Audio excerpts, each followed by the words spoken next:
Photo সেশনে সীমাবদ্ধ মশক নিধন অভিযান। লোক দেখানো তৎপরতায় কমছে না এডিসের উৎপাত। অভিযোগ নগরবাসীর। ডেঙ্গু পরিস্থিতি ভয়াবহ হলেও দায় নিতে চায় না সিটি কর্পোরেশন। কাল থেকে সুপার শপে নিষিদ্ধ হচ্ছে পলিথিন। বিকল্প ব্যাগ সহজলভ্য করার তাগিদ। হর্নমুক্ত হবে শাহজালাল বিমানবন্দর এলাকা। নির্দেশনা না মানলে জরিমানা। ইলিশ শিকারের পর ৪-৫ হাত ঘুরে আসে বাজারে। সিন্ডিকেটের কারণে ঠকছেন জেলে। ন্যায্য দাম থেকে বঞ্চিত ক্রেতা। নির্বিকার মৎস্য বিভাগ। এবং কুয়াকাটা সৈকতের 0 পয়েন্ট যেন মরণ ফাঁদ। জিও টিউবের জন্য বালু তোলায় বড় বড় গর্ত। দুর্ঘটনার কবলে পর্যটকরা। ব্যবস্থার আশ্বাস পানি উন্নয়ন বোর্ডের।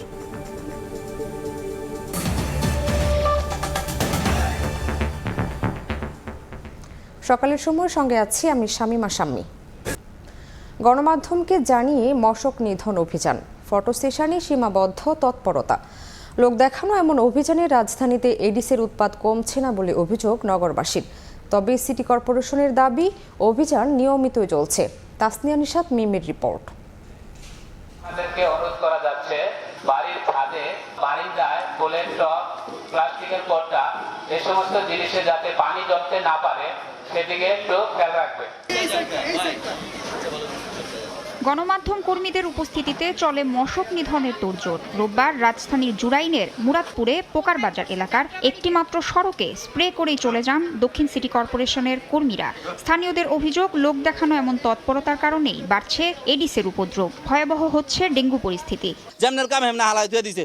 আজকে যে টিভি আইছে, আজকে হাজার হাজার লোক আইছে।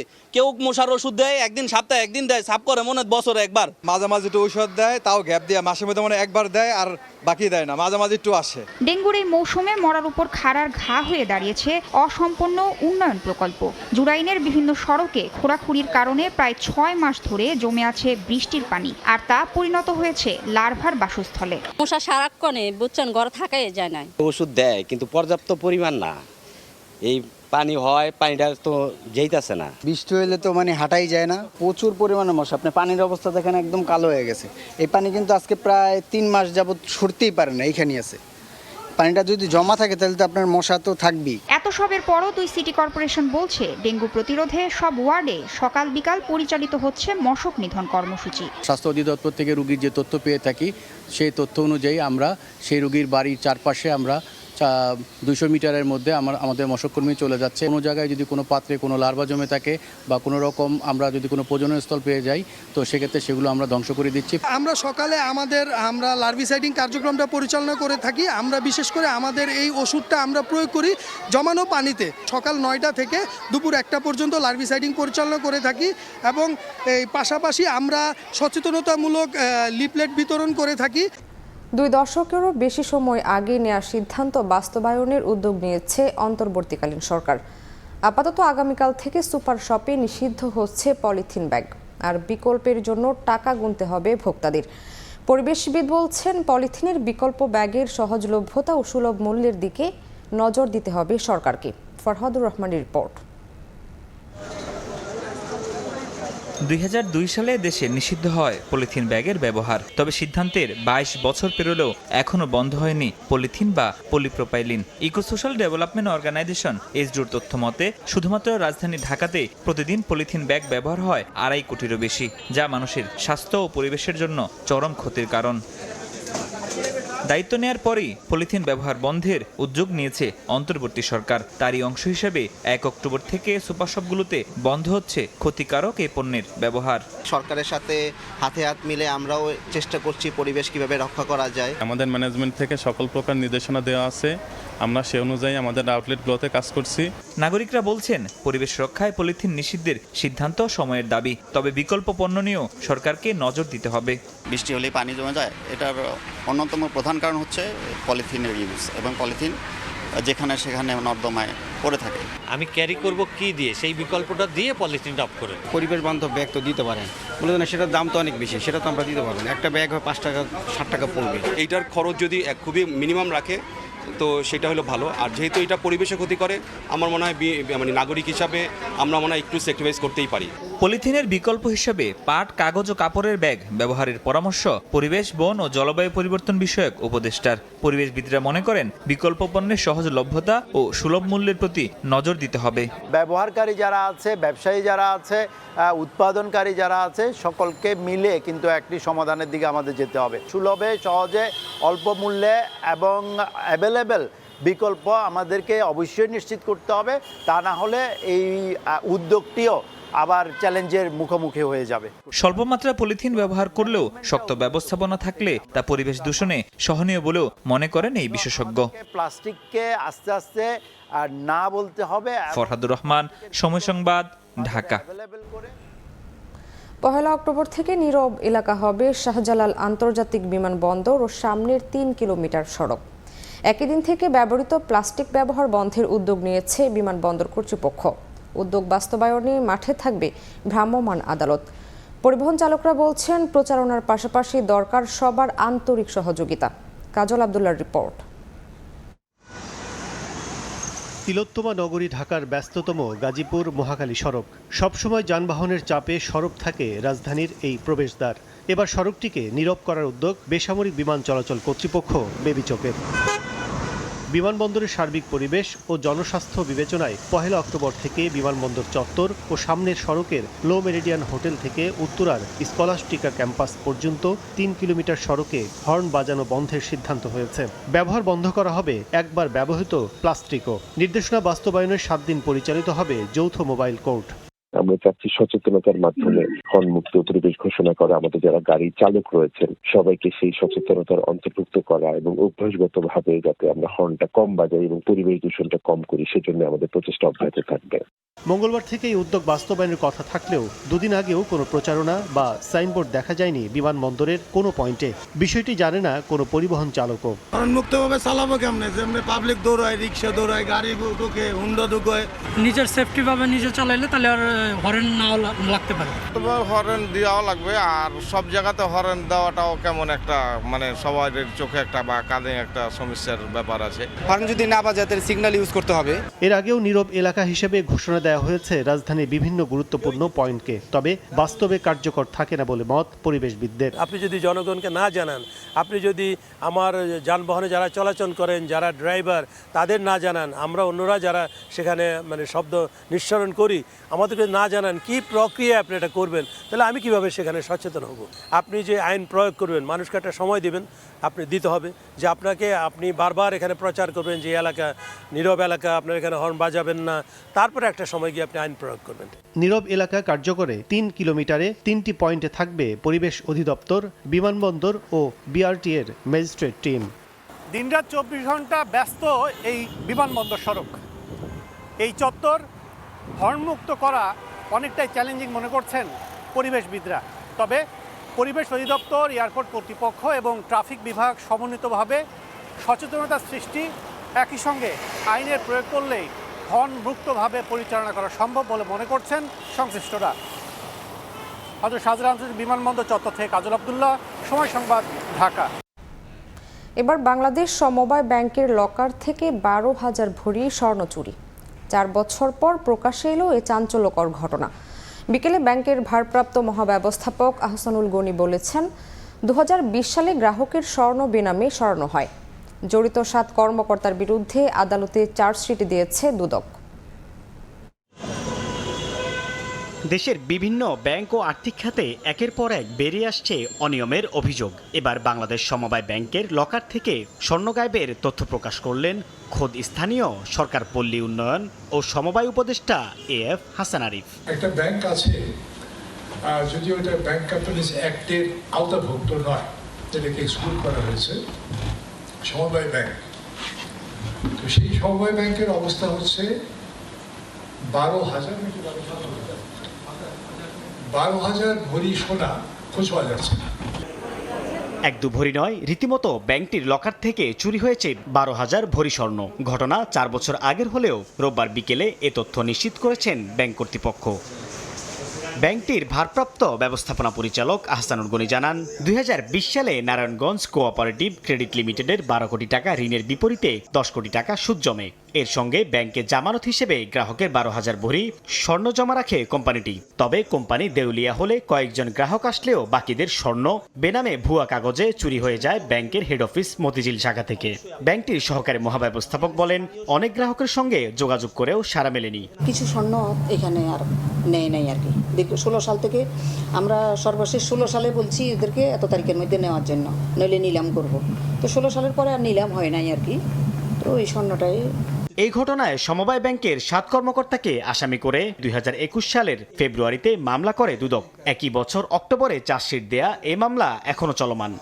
কারা যে নিচে এটা আমরাও ঠিক মতো জানি না, তবে ওই 7 জন কর্মকর্তা সেকশনে ছিল তো, ওনাদের স্বাক্ষর লাগতো, তো এই জন্য দুদক ওই 7 জনকে নামে চার্জশিট দিতে।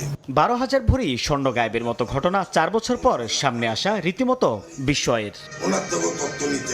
সাইফুল ইসলাম, সময় সংবাদ, ঢাকা। ইলিশ শিকারের পর 4-5 হাত বদল হয়ে আসে ভোক্তার ঘরে। প্রতিটি স্তরেই মূল্য সংযোজন হয়ে কেজিতে দাম বেড়ে যায় 500 থেকে 600 টাকা পর্যন্ত। মধ্যস্বত্বভোগীদের লাভের অঙ্ক যোগ হতে হতে গরিব ও মধ্যবিত্ত ভোক্তাদের ধরা ছোঁয়ার বাইরে চলে যাচ্ছে ইলিশ। মহাজনের দাদন আর মধ্যস্বত্বভোগীদের সিন্ডিকেটের কারণে ন্যায্য দাম থেকে বঞ্চিত হচ্ছেন শিকারীরা। অভিযোগ রয়েছে, ইলিশ শিকার ও বাজারজাতে তদারকি সংস্থার দুর্বলতার কারণেই দিন দিন শক্তিশালী হয়ে উঠছে সিন্ডিকেট। নাসিরউদ্দিন লিটনের রিপোর্ট, ছবি তুলেছেন উৎপল দেবনাথ। ভোলা সদরের তুলাতুলি ঘাটের রুবেল মাঝির ট্রলারের 5 মাঝি মাল্লা উত্তাল মেঘনায় প্রায় 6 ঘন্টা জাল টেনে 4 হালি ঝাটকা নিয়ে ঘাটে ফেরেন। ওই মাছ ধরতে খাবার ও জ্বালানি তেল সহ খরচ হয় প্রায় 2000 টাকা। দাদন নেয়া মহাজনের আড়তে আনার পর প্রকাশ্যে নিলামে বিক্রি হয় 3400 টাকায়। আড়ত মালিক ও ব্যাপারীর 20 ভাগ কমিশন বাদে 2860 টাকা হাতে পান জেলেরা। ঢাকে বেচা কেনার পরে 10% কমিশন যাওয়ার পরে যা থাকে আমরা পাই। চা পানির পয়সা হয়েছে আর কি, এখন সংসার খরচ তো আর 800 টাকা দিয়ে হয় না 5 জন মানুষের। তুলাতুলি ঘাটে ডাকে কেনা মাছগুলো ব্যাপারীর ঝুড়ি হয়ে মাত্র 5 কিলোমিটার দূরে জেলা সদরের মাছ বাজারে আনার পরই বিক্রির জন্য নিয়ম পরিবর্তন হয়ে যায়। খুচরা ব্যাপারীরা ওইসব ইলিশ বিক্রি করেন কেজি দরে। মাত্র 2 থেকে 3 ঘন্টার ব্যবধানে হালিপতি ইলিশের দাম বেড়ে যায় 3 থেকে 400 টাকা। বেশি দামের এই ইলিশ কিনতে গিয়ে হিমশিম খেতে হচ্ছে ভোক্তাকে। তবে ব্যাপারীদের দাবি, সামান্য লাভেই তারা ইলিশ বিক্রি করছেন। আধা কেজি ওজনের মাছ হয়েছে গিয়ে এখন 1200 টাকা কেজি হয়ে গেছে। 1 কেজি মাছ 2200 টাকা দিয়ে আমার কেনা খাওয়া মানে বিশেষ করে আমাদের মতো সাধারণ লোকদের আমাদের সম্ভব না। আমরা এখান থেকে একটা মাল কিনি পারেন 1000 টাকা, বেশি 1100 টাকা। 1100 টাকা বেচতে ধরেন আমাকে 50 টাকা খরচ আছে। সীমিত ব্যবসা দিই না, তারপর আমরা কাস্টমারের মাছটা দেই। জেলেরা বলছেন, ঘাট থেকে রাজধানী ঢাকা সহ দেশের উত্তরাঞ্চলের গ্রাহকদের হাতে পৌঁছাতে 4 থেকে 5 বার হাত বদল হয় ইলিশ। মহাজনের আড়ত থেকে পাইকারের মাধ্যমে পাঠানো হয় ঢাকা, বরিশাল, চাঁদপুরের মোকামে। সেখান থেকে বড় ব্যবসায়ীদের হাত ঘুরে যায় খুচরা বিক্রেতাদের কাছে। প্রতিটি স্তরেই দাম যোগ হয়ে কেজিতে দাম বেড়ে যায় 500 থেকে 600 টাকা পর্যন্ত। এর সঙ্গে যুক্ত হয় সংরক্ষণের বরফ, প্যাকেজিং ও পরিবহন খরচ। ঘাট থেকে রাজধানী ইলিশের দরদাম সম্পূর্ণ নিয়ন্ত্রণ করে আড়ত মালিক ও ব্যাপারীদের বিশাল সিন্ডিকেট। তবে আড়তদার ও ব্যাপারীদের দাবি, খরচ বাদে সামান্য লাভ করেন তারা। এদিকে রপ্তানি বন্ধ থাকলেও সারা বছরই চোরাই পথে ভারতে ইলিশ পাচারের অভিযোগও রয়েছে। চাহিদার চেয়ে উৎপাদন কম ও জ্বালানি তেল সহ নিত্যপণ্যের মূল্যের প্রভাব পড়েছে ইলিশের বাজারে। এছাড়া জেলেদের মতো পাইকাররাও মোকামের মহাজনদের দাদনের জালে আবদ্ধ। দাদন আনছি এজন্য বেড়া করে স্যার আমরা কাউরে দিতে পারি না। বেড়াকের থেকে আমরা ঋণ নিছি, আমরা আর কত বেশি না, আমরা এই ব্যবসায়ী মাছ বেশি পাইকারের কাছে বিক্রি করি, ওপেন নিলাম করি, ওনারাই আর কি ঢাকা, বরিশাল বিভিন্ন জায়গায় বিক্রি করে। তারা দেখা যায় বিভিন্ন টাইমে আমাদের এখান থেকে মাছগুলো গেলে ওখানে সিন্ডিকেট করে মাছগুলো স্টকে রাখে। যখন আমার এখান থেকে মাছ না যায় তখন ওই মাছগুলো বাইর করে বেশি চড়া দামে বেচা কিনা করে। তবে ক্যাব নেতারা বলছেন, ইলিশ বেচা কেনায় কোনো নিয়ম নীতি ও সংশ্লিষ্টদের তদারকি না থাকায় দিন দিন অপ্রতিরোধ্য হয়ে উঠছে সিন্ডিকেট। আর সিন্ডিকেট ভেঙে ইলিশের বাজারে শৃঙ্খলা ফিরিয়ে আনতে সরকার কাজ করছে বলে জানালেন মৎস্য কর্মকর্তা। এখানে জেলেরা যখন নদী থেকে মাছটা উঠানো হইতে শুরু করে একদম আপ টু ভোক্তা পর্যন্ত প্রতিটা স্তরে স্তরে এবং নিম্ন থেকে সর্বোচ্চ লেভেল পর্যন্ত সিন্ডিকেট। ইলিশের দামটা বাড়ার কারণ কি এবং এখানে কারা কারা জড়িত এবং কোন কোন চেইনে কোন কোন মধ্যস্বত্বভোগীর কাছে কয়বার যায় এবং কত হাত বদল হয়, এটার জন্য ইতিমধ্যে একটা কমিটি কাজ করছে। দেশের উৎপাদিত মোট ইলিশের 34 ভাগ ধরা পড়ে ভোলার মেঘনা ও তেঁতুলিয়া নদীতে। চলতি বছরে 1,91,000 মেট্রিক টন ইলিশের লক্ষ্যমাত্রার বিপরীতে জুলাই থেকে সেপ্টেম্বর প্রথম 3 মাসে 38,367 মেট্রিক টন ইলিশ ধরা পড়েছে। নাসির উদ্দিন লিটন, সময় সংবাদ, ভোলা। পটুয়াখালীর কুয়াকাটা সমুদ্র সৈকত রক্ষার নামে বিভিন্ন পয়েন্টে জিও ব্যাগ ও জিও টিউব ছড়িয়ে ছিটিয়ে রেখেছে পানি উন্নয়ন বোর্ড। জিও টিউবের জন্য বালু তোলায় সৈকতে বড় বড় গর্তের সৃষ্টি হয়েছে। এতে সৈকতের 0 পয়েন্ট এখন মরণ ঘটছে একের পর এক দুর্ঘটনা। তবে সমস্যা সমাধানে ব্যবস্থা নেওয়ার কথা জানিয়েছে পানি উন্নয়ন বোর্ড। সুজন দামের ছবি ও মোহাম্মদ মনির হোসেন বাদলের তথ্য নিয়ে রিপোর্ট। সূর্যোদয় আর সূর্যাস্তের বেলাভূমি সমুদ্র সৈকত কুয়াকাটা। প্রতি বছর বর্ষা মৌসুমে বালুক্ষয়ের ফলে 18 কিলোমিটার দৈর্ঘ্যের এই সৈকতটির প্রস্থ 0 পয়েন্টের কাছাকাছি এসে পৌঁছেছে। সৈকতের মূল পয়েন্টের দুই পাশে 1.5 কিলোমিটার এলাকায় জিও ব্যাগ ফেলে কুয়াকাটাকে রক্ষায় কাজ করছে পানি উন্নয়ন বোর্ড। তবে সৈকতে জিও ব্যাগগুলো এলোমেলোভাবে ছড়িয়ে ছিটিয়ে থাকায় বড় বড় গর্তের সৃষ্টি হয়েছে। এতে প্রায় আহত হচ্ছেন পর্যটকেরা। এগুলোর মধ্যে শ্যাওলা পড়ে থাকে আর পানির নিচে কোথায় জিও ব্যাগ আছে ফাঁকা আছে এটা তো বুঝতে পারতেছে না, কোথায় যে পা ঢুকে যাবে বুঝতে পারতেছি না, এই জন্য ভয়তেই নামতেছি না। ইট জাতীয় এবং লোহা জাতীয় জিনিসপত্র রয়েছে যেগুলো আসলে পানি টানার কারণে বের হয়ে যাচ্ছে। পার্কে গেলে অনেক সময় বাচ্চা টেনে নিয়ে যেতে পারে, অর্থাৎ জিও ব্যাগগুলো যাতে আরো সুশৃঙ্খলভাবে স্থাপন করা হয় এটাই আমরা কর্তৃপক্ষের কাছে অনুরোধ করব। সৈকত রক্ষায় প্রকল্প হাতে নেওয়া হয়েছে বলে জানান নির্বাহী প্রকৌশলী। জিও ব্যাগ বা আপনাদের জিও টিউবের ফলে পানির সংস্পর্শে আসলে সেখানে শ্যাওলা হওয়ার সম্ভাবনা আছে বা তৈরি হয়, এবং যেহেতু এখানে মানুষজন ওঠানামা করে তাহলে সেখানে একটা অ্যাক্সিডেন্ট বা দুর্ঘটনা ঘটার সম্ভাবনা থাকে। তো আমরা এই বিষয়গুলো আমাদের উদ্বোধন কর্তৃপক্ষকে অবহিত করেছি। আপনারা যদি কোনো ডিরেকশন দেন সেই অনুযায়ী আমরা হায়ার অথরিটির কাছে অনুমতি চাইব, সেই অনুযায়ী আমরা পরবর্তীতে পদক্ষেপ নিতে পারব। জুলাই ও আগস্ট মাসে কুয়াকাটা সমুদ্র সৈকতে গোসল করতে নেমে জিও টিউবের সঙ্গে আঘাত পেয়ে অন্তত 10 জন আহত হয়েছেন। সময় সংবাদ, কুয়াকাটা। মহাসড়ক দখলই নিয়ে নিয়ম নীতির তোয়াক্কা না করে মায়ের নামে পার্ক তৈরি করেছিলেন সাবেক সিটি মেয়র ও বরিশাল মহানগর আওয়ামী লীগের সাধারণ সম্পাদক সেরনিয়াবাদ সাদিক আব্দুল্লাহ। এতে প্রশস্ত মহাসড়ক হয়ে যায় সংকুচিত, প্রায়ই ঘটতে থাকে দুর্ঘটনা। তার বিতর্কিত উন্নয়ন উদ্যোগে জনগণের প্রায় 8 কোটি টাকা গচ্চা যেতে বসেছে। শিগগিরই পার্কটি অপসারণ করতে হবে বলে জানিয়েছে সড়ক ও জনপথ বিভাগ। সুমন হাসানের তোলা ছবিতে অপূর্ব অপুর রিপোর্ট। ঢাকা কুয়াকাটা মহাসড়কের বরিশালের সিএনবি রোডে 2022 সালে এ পার্কটি তৈরি করেন তৎকালীন সিটি মেয়র ও বরিশাল মহানগর আওয়ামী লীগের সাধারণ সম্পাদক সেরনিয়াবাদ সাদিক আব্দুল্লাহ। তার মা বীর মুক্তিযোদ্ধা শাহানারা বেগমের নামে হয় পার্কটির নামকরণ। তবে নির্মাণ শুরু থেকেই মহাসড়ক দখল নিয়ে নিয়ম নীতির তোয়াক্কা না করে পার্ক তৈরির অভিযোগ করেন স্থানীয়রা। এ নিয়ে সংবাদ প্রচার হলে সাংবাদিকদেরকেও তুচ্ছ তাচ্ছিল্য করেন সাদিক আব্দুল্লাহ।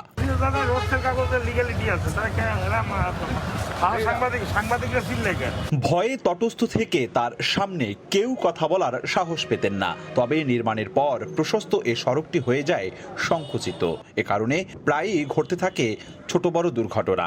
পার্কটা এখানে নির্মাণ হওয়ার কারণে রাস্তাটা সংকীর্ণ হয়ে গিয়েছে। প্রতি মাসেই 2-4টা দুর্ঘটনা আমরা দেখতে পাই। ফ্যামিলি নিয়ে আসলে দেখা গেছে আতঙ্কের ভিতরে থাকি যে এই পার্কের এদিকে যাব কি যাব না। বরিশাল গণমানুষের একটাই দাবি যে পার্কটা যে কোনো একটা খোলা জায়গায় বা বড় একটা জায়গায় নেওয়া হোক। সিটি কর্পোরেশনের তথ্য মতে নগরবাসীর কাছ থেকে আদায় করা রাজস্ব থেকে প্রায় 6.25 কোটি টাকা ব্যয়ে পার্কটি নির্মাণ করা হয়। 5 আগস্ট ছাত্র জনতার গণ অভ্যুত্থানে বিক্ষুব্ধরা ভাঙচুর চালায় সেখানে। এটি সংস্কার কিংবা অপসারণে খরচ হবে আরও 2 থেকে প্রায় 3 কোটি টাকা। তবে ক্যামেরার সামনে কথা বলতে রাজি হননি নগর ভবনের কেউ। সড়ক ও জনপথ বিভাগ বলছে রাস্তা দখল করে নিয়ম বহির্ভূতভাবে তৈরি করা পার্কটি ভাঙতে হবে। ঢাকা বরিশাল মহাসড়কের 4 লেনের জন্য বাধা এটি। এটা যেহেতু রাস্তার প্রতিবন্ধকতা সৃষ্টি করে, আমরা সব ধরনের কোনো ধরনের যদি লিমিটেশন না থাকে আমরা এটা ভাঙার ব্যবস্থা নেব।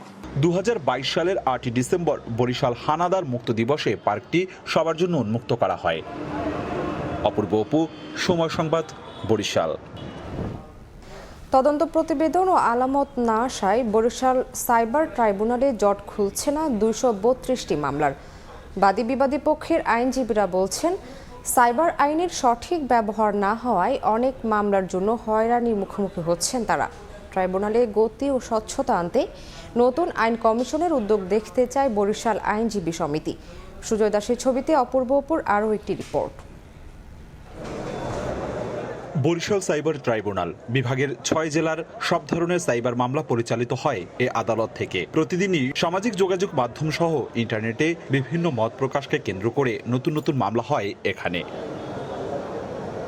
আদালত প্রশাসনের তথ্যমতে সাইবার ট্রাইব্যুনালে সাবেক প্রধানমন্ত্রী শেখ হাসিনা সহ তৎকালীন জনপ্রতিনিধিদের বিরুদ্ধে অপপ্রচার ছড়ানোর অভিযোগে 70টি মামলা বিচারের অপেক্ষায় রয়েছে। এছাড়া সাংবাদিকদের বিরুদ্ধে মামলা আছে 26টি। সব মিলিয়ে বর্তমানে 232টি মামলার জট খুলছে না এ আদালতে। আইনজীবীরা বলছেন, হয়রানি ও দমন নিপীড়নের জন্য গঠন করা হয় সাইবার ট্রাইব্যুনাল। বেশিরভাগ মামলা ঝুলে আছে তদন্ত প্রতিবেদন ও আলামত না আসার কারণে। বাদী একটি মামলা করে তারা উধাও হয়ে যায়, তারা আর কোর্টে আসে না বা এই মামলা সম্পর্কে তারা কোনো খোঁজখবরও রাখে না।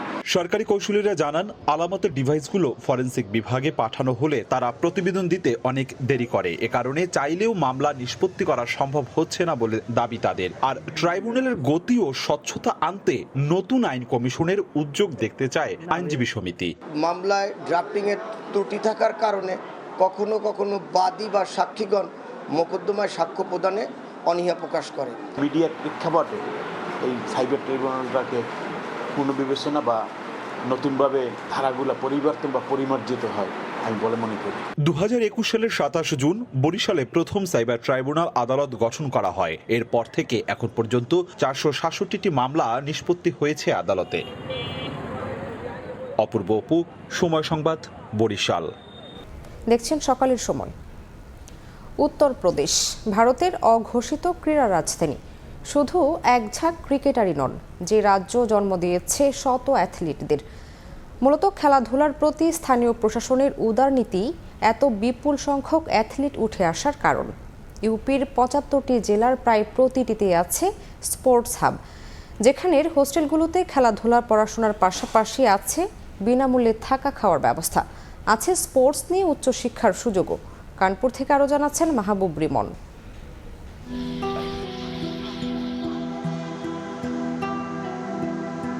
ছবির মতো সুন্দর শহর কানপুর। নর্থ ইন্ডিয়ার ম্যানচেস্টার বলে পরিচিত এই অঞ্চল বিখ্যাত কটন টেক্সটাইল শিল্পের জন্য।